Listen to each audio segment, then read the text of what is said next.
Un petit pays sans accès à la mer serre soudain la main d'un régime parmi les plus isolés du monde. Du Sahel à Pyongyang, deux pôles opposés de la planète se rejoignent en un point unique, la soif d'autodétermination. Au cœur de ce paradoxe, Ibrahim Traoré ne redéfinit pas seulement la diplomatie burkinabé, il met à l'épreuve la limite même du concept de souveraineté à l'ère de la mondialisation. Une alliance jugée illogique devient la plus grande question que l'Afrique pose désormais au reste du monde. Ce rapprochement entre le Burkina Faso et la Corée du Nord n'est pas un simple geste symbolique. Il traduit la promesse d'un monde où les nations marginalisées peuvent redéfinir leurs propres alliances sans dépendre des anciennes puissances. Pour Ibrahim Traoré, c'est l'opportunité de prouver qu'un pays africain peut exister sur la scène internationale sans attendre l'aval occidental, un pari risqué, mais porteur d'un gain historique, l'affirmation d'une souveraineté totale. Les enjeux dépassent la diplomatie, ils concernent la défense, l'économie et la perception même de l'Afrique comme acteur stratégique. Cette alliance suscite autant de fascination que d'inquiétude. Fascination parce qu'elle bouleverse la carte des influences. Inquiétude parce qu'elle ébranle l'ordre établi depuis des décennies. Si cette expérience fonctionne, d'autres nations africaines pourraient suivre la même voie, changeant à jamais la géopolitique du continent. En seulement 3 mois, le Burkina Faso a rouvert des canaux diplomatiques restés fermés depuis près de 40 ans. Cette reprise de contact avec la Corée du Nord a surpris les chancelleries africaines, mais aussi les institutions internationales habituées à une carte politique stable en Afrique de l'Ouest. Pour comprendre cette bascule, il faut revenir sur le climat d'isolement qui entoure Ouagadougou depuis la rupture progressive avec les partenaires occidentaux. Après des années de coopération sécuritaire, la France, l'Union européenne et plusieurs bailleurs internationaux ont réduit leur présence. Le gouvernement de transition, dirigé par Ibrahim Traoré, a vu cette contraction comme une épreuve de légitimité. Sans appui extérieur, pouvait-il encore assurer la sécurité nationale ? En parallèle, la Corée du Nord cherchait depuis longtemps une porte d'entrée vers le continent africain. Pyongyang, soumis à des sanctions économiques et financières, s'efforçait d'élargir ses marges d'action. L'ouverture burkinabé représentait une chance rare, celle de tisser un lien politique dans une région où l'influence occidentale commençait à s'effriter. Derrière la signature d'accords de coopération se profilent des intérêts complémentaires. Le Burkina Faso manque d'équipements militaires et de formation technique. La Corée du Nord, malgré son isolement, dispose d'une industrie de défense développée et cherche de nouveaux débouchés. L'échange est donc pragmatique, assistance contre reconnaissance. Mais il y a aussi une dimension symbolique. Pour Ibrahim Traoré, cette alliance n'est pas une provocation mais un message. L'Afrique peut dialoguer avec qui elle veut. Ce déplacement d'équilibre, entre affirmation nationale et rupture des tabous diplomatiques, marque peut-être le début d'une ère où les nations africaines redéfinissent elles-mêmes les règles du jeu mondial. Dans la capitale burkinabé, l'image d'Ibrahim Traoré domine les débats politiques comme un symbole d'audace. À 36 ans, ce capitaine devenu chef d'État incarne une rupture générationnelle, celle d'une Afrique qui préfère le risque à la résignation. Ses partisans le présentent comme un stratège lucide. Ses détracteurs le qualifient d'imprévisible. Pourtant, les premiers effets de son initiative avec Pyongyang sont tangibles. Depuis l'annonce de la reprise des relations, plusieurs délégations militaires asiatiques ont discrètement foulé le sol de Ouagadougou. Des discussions techniques sur la maintenance d'équipements, la cybersécurité et l'entraînement tactique ont été confirmées par des sources locales. Les médias d'État, eux, insistent sur la notion d'indépendance opérationnelle. Dans les rues, le ton a changé. Là où la lassitude dominait, une curiosité prudente s'installe. Les marchés évoquent un pays qui se tient debout.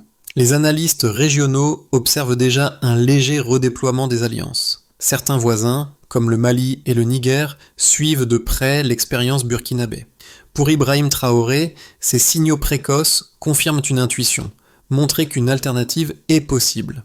Mais derrière cette avancée diplomatique se cache un défi beaucoup plus large. Prouver que le courage politique peut se traduire en résultats durables, sans isolement économique ni chaos interne. Tout a commencé par un message diplomatique bref, transmis par l'ambassade du Ghana. En moins de 48 heures, la nouvelle circulait déjà dans les chancelleries. Le Burkina Faso rouvrait un canal direct avec Pyongyang. L'annonce a pris tout le monde de court. Aucun État du Sahel n'avait jamais tenté une telle manœuvre depuis la fin de la guerre froide. Le 6 mars, une délégation nord-coréenne atterrit discrètement à Ouagadougou. Pas de tapis rouge, pas de fanfare. Juste une poignée de main ferme entre officiers. Ibrahim Traoré a choisi le secret plutôt que le spectacle. Selon plusieurs témoins, la rencontre s'est tenue dans un ancien bâtiment colonial transformé en centre stratégique. Au menu, sécurité intérieure, formation militaire et un possible transfert de technologies de défense légère. Quelques jours plus tard, la presse internationale s'en empare. Les rédactions de Londres, Paris et Washington parlent de provocation, de erreur historique. Mais à Ouagadougou, le ton est tout autre. Les journaux nationaux saluent un acte de souveraineté. Les réseaux sociaux se divisent. Pour certains, Traoré s'aventure sur un terrain dangereux, pour d'autres, il ose enfin rompre avec la dépendance. Au fil des semaines, les signaux se multiplient, des techniciens nord-coréens sont aperçus dans des camps d'entraînement. Des cargaisons de matériel, officiellement civil, arrivent via des escales en Afrique de l'Est. La rumeur évoque des systèmes de communication cryptés, des véhicules blindés légers, peut-être même des drones d'observation. Les chancelleries occidentales réagissent avec nervosité. L'Union européenne suspend certaines aides. Washington place le Burkina Faso sous surveillance accrue. Mais la dynamique ne s'arrête pas. À Ouagadougou, Ibrahim Traoré organise une série de réunions avec ses homologues du Mali et du Niger. Les trois capitales parlent désormais d'une coalition de souveraineté. L'idée, mutualiser les ressources, sécuriser les frontières, réduire la dépendance logistique envers les anciennes puissances coloniales. L'alliance burkinabé-coréenne devient alors un modèle d'expérimentation politique observé de près par les gouvernements voisins. Au sommet de ce tumulte, un constat s'impose. Le Burkina Faso a franchi un seuil symbolique. Ce n'est plus seulement un État en quête de soutien militaire, mais un acteur qui redessine les lignes du jeu régional. Pyongyang, de son côté, profite de cette visibilité nouvelle. Son ministère des Affaires étrangères multiplie les déclarations prudentes, affirmant vouloir soutenir la stabilité du continent africain. Derrière cette façade diplomatique, les observateurs y voient une opération d'influence soigneusement calibrée. Et lorsque le bruit médiatique s'estompe, il reste une certitude. Cette alliance improbable a déjà modifié la grammaire du pouvoir dans le Sahel. Les cartes sont rebattues, les équilibres bousculés. Et pour Ibrahim Traoré, la partie ne fait que commencer. Avant la reprise des relations, le Burkina Faso figurait parmi les pays du Sahel les plus dépendants de l'aide extérieure. Près de 68% du budget national provenait encore de financements internationaux. 6 mois après l'accord de coopération avec Pyongyang, ce ratio est tombé à 52%, selon les données internes du ministère de l'économie. Ce recul de 16 points, apparemment modeste, traduit une tendance plus profonde.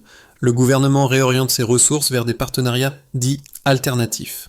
En parallèle, la part du budget militaire alloué à l'équipement domestique a augmenté de 37%. Les autorités expliquent cette hausse par un double effet. D'une part, la réduction des dépenses liées aux prestataires étrangers, d'autre part, l'arrivée d'assistance technique nord-coréenne jugée moins coûteuse mais plus flexible. Un officier proche du dossier évoque une autonomie logistique encore limitée mais enfin visible.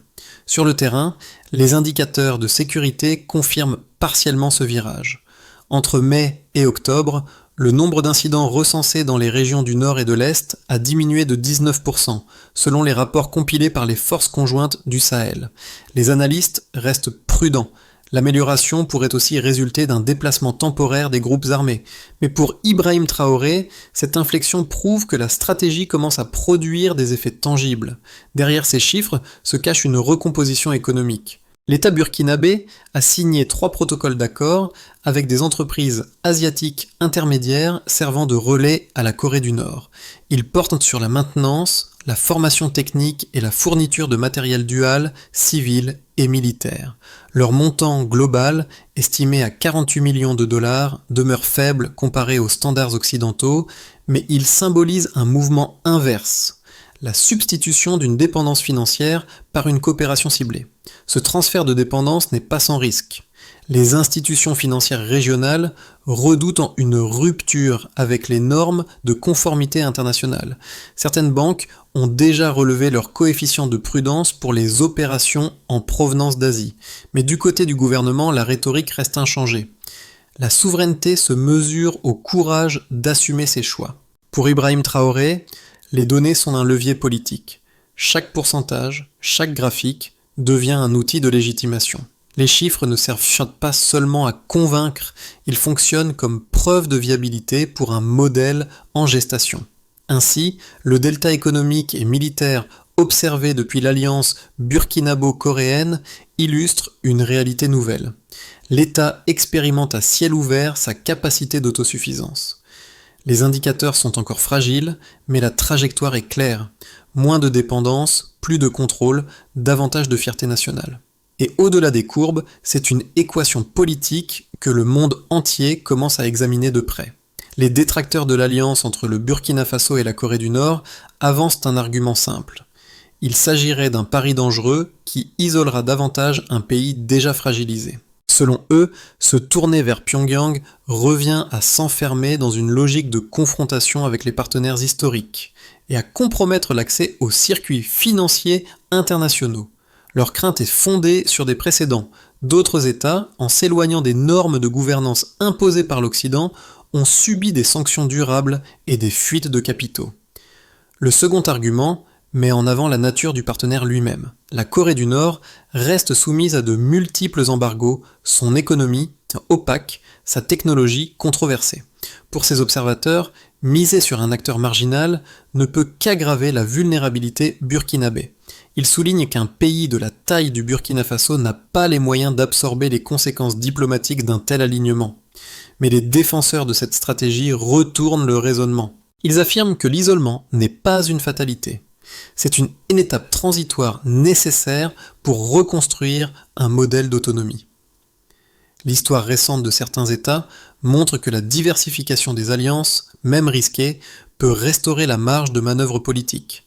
Dans cette lecture, l'acte d'Ibrahim Traoré relève moins de la provocation que de l'expérimentation géopolitique.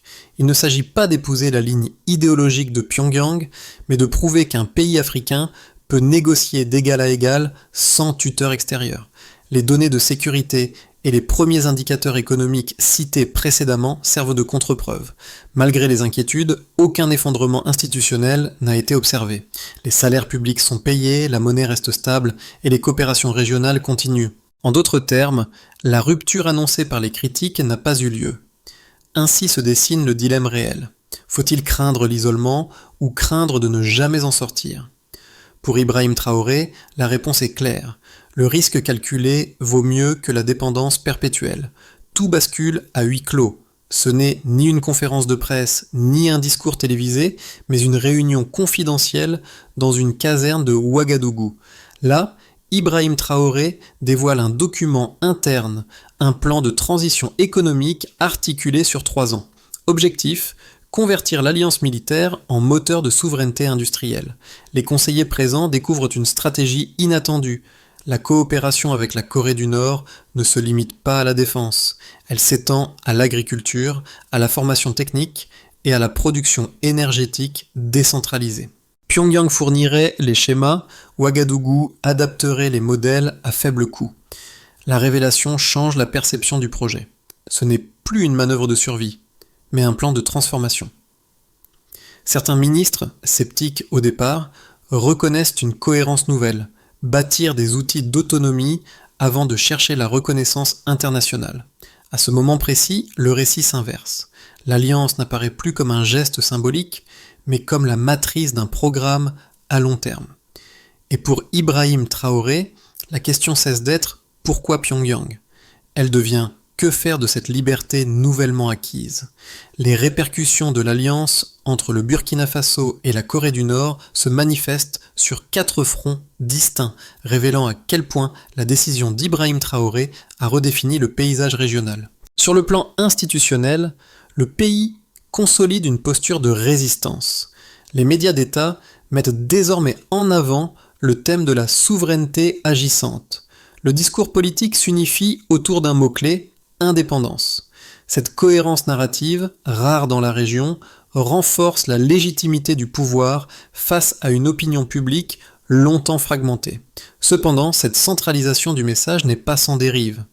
Les partis d'opposition dénoncent une fermeture progressive de l'espace politique, craignant que le patriotisme économique ne devienne un instrument de contrôle social. Dans la sphère politique, la démarche de Ibrahim Traoré a inversé les hiérarchies d'influence.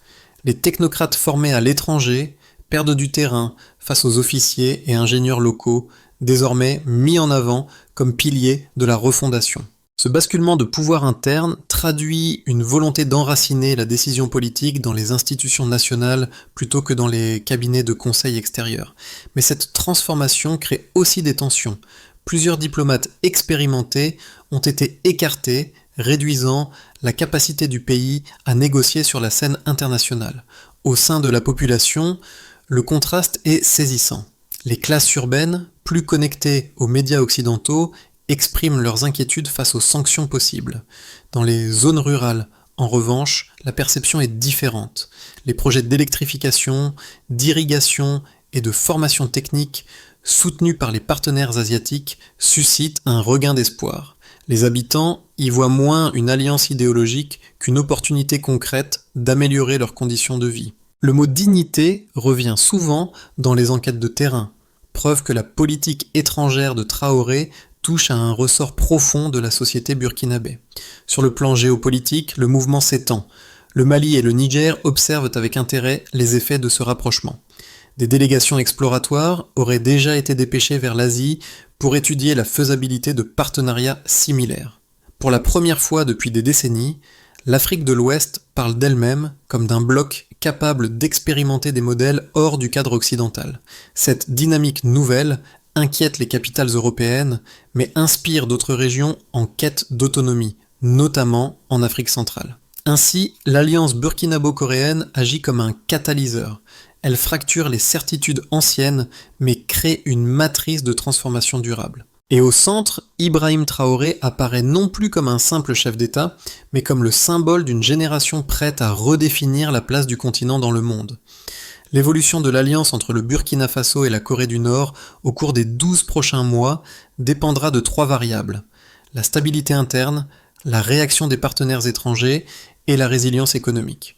De ces paramètres émergent 3 scénarios possibles. Dans cette trajectoire, Ouagadougou parvient à maintenir ses équilibres internes tout en gérant les pressions extérieures.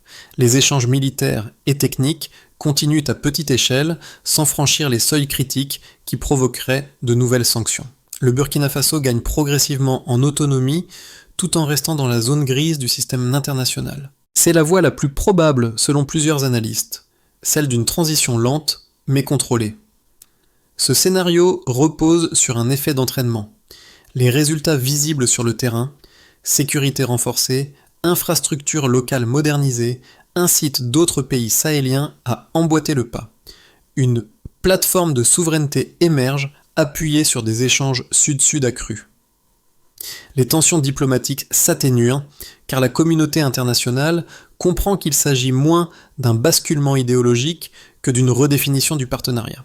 Dans ce contexte, Ibrahim Traoré pourrait apparaître comme le catalyseur d'un modèle africain d'autonomie concertée. La détérioration des relations avec les bailleurs de fonds occidentaux s'accélère.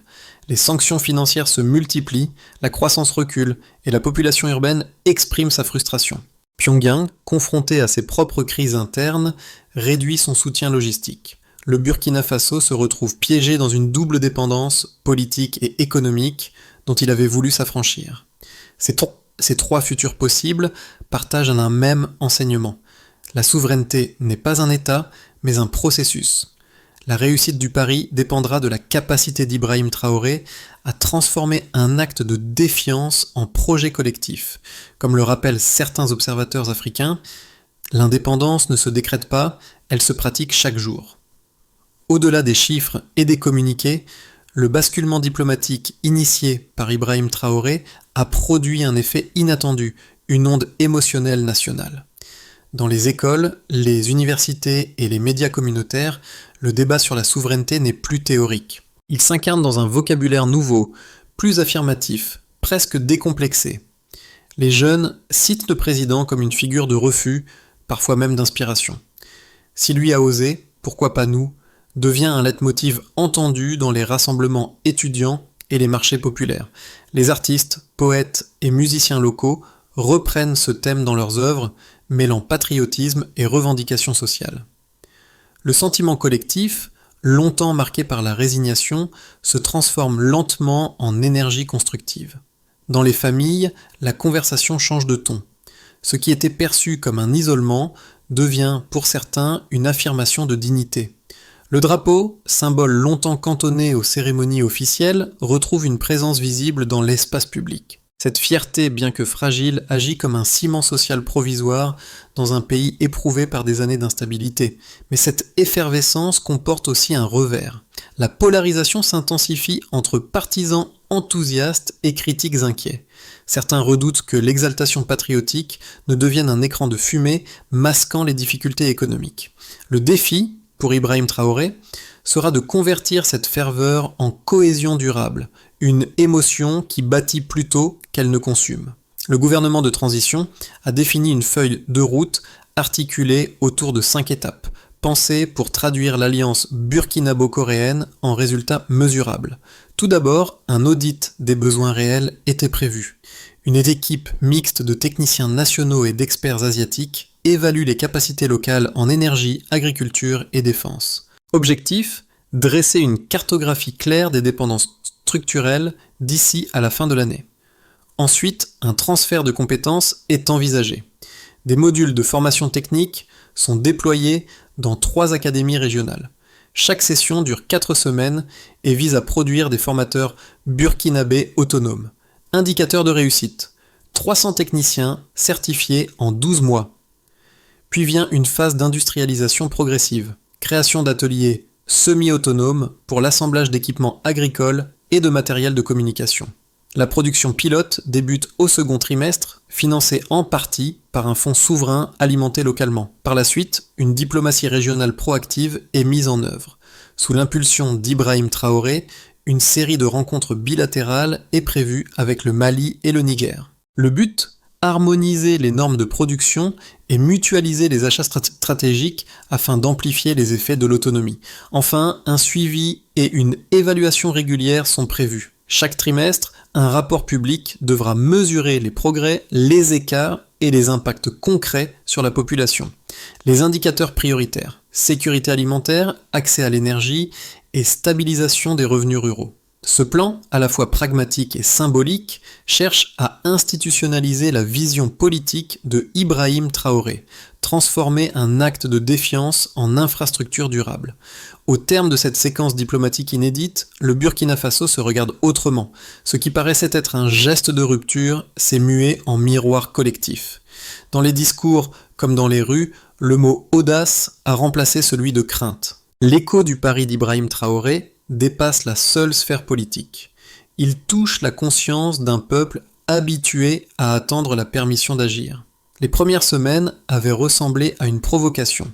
Aujourd'hui, elles ressemblent davantage à un apprentissage accéléré de la responsabilité. Car en choisissant la voie la plus risquée, le pays a aussi choisi la plus révélatrice, celle qui oblige à se définir sans modèle préexistant. Dans cette trajectoire, le capitaine devenu chef d'État demeure une figure paradoxale. Solitaire mais fédératrice, contestée mais déterminée. Son nom circule désormais moins comme un slogan que comme un repère de transition. Il a rendu possible ce que peu oser imaginer, un retournement du regard africain sur lui-même, et dans ce regard neuf, une certitude émerge. L'audace est devenue une forme de paix. Le débat autour du Burkina Faso et de la Corée du Nord dépasse désormais la géopolitique. Il interroge notre rapport collectif à la dépendance, à la dignité et à la capacité d'agir. L'expérience conduite par Ibrahim Traoré n'appartient pas seulement à son pays. Elle ouvre une conversation plus vaste sur la liberté des nations à expérimenter hors des cadres imposés. Chacun peut y trouver matière à réflexion. Les gouvernements qui redoutent l'audace, les citoyens qui réclament le droit d'essayer, les observateurs qui hésitent encore à comprendre sans juger. L'Afrique, dans ce récit, ne cherche ni provocation ni rupture totale. Elle cherche à respirer selon son propre rythme. À ceux qui suivent cette évolution, une question demeure. Comment soutenir un changement sans le confisquer? Le dialogue, pas la domination, décidera de la suite. Et si cette alliance improbable invitait simplement le monde à réapprendre à écouter